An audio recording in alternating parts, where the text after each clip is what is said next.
मराठी माणसाला डिवचा प्रसिद्धी मिळवा।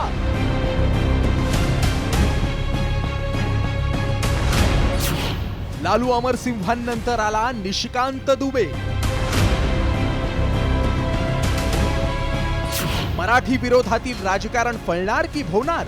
आप किसकी रोटी खा रहे हो? हमारे पैसे पर पल रहे हो, हमारे पैसे पर पल रहे हो। असं वक्तव्य करणारे भाजपचे खासदार निशिकांत दुबे हे काही पहिले राजकारणी नाही।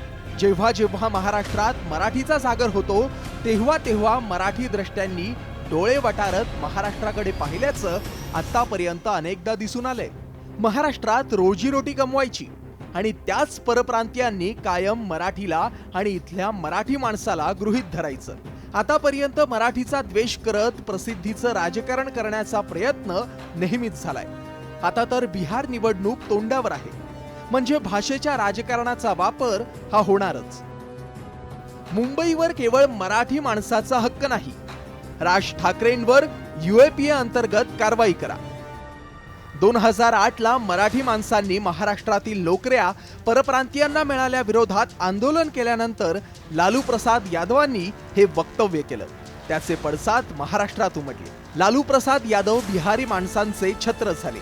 तेच अमरसिंहांनी केलं।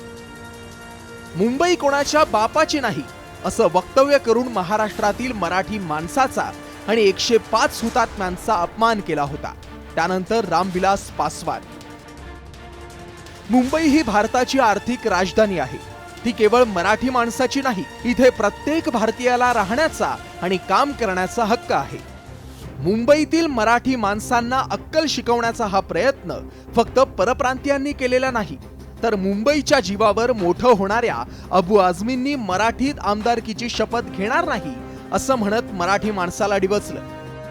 मैं राज्य भाषा का पूरा सम्मान करता हूं, परंतु मैं आज शपथ हिंदी में ही लूंगा। मैं राज्य भाषा का पूरा सम्मान करता हूं, परंतु मैं आज शपथ हिंदी में ही लूंगा। भैयाला दिली ओसरी, भैया हातपाय पसरी ही मराठीतील म्हण आजही जशीच्या तशी लागू होते।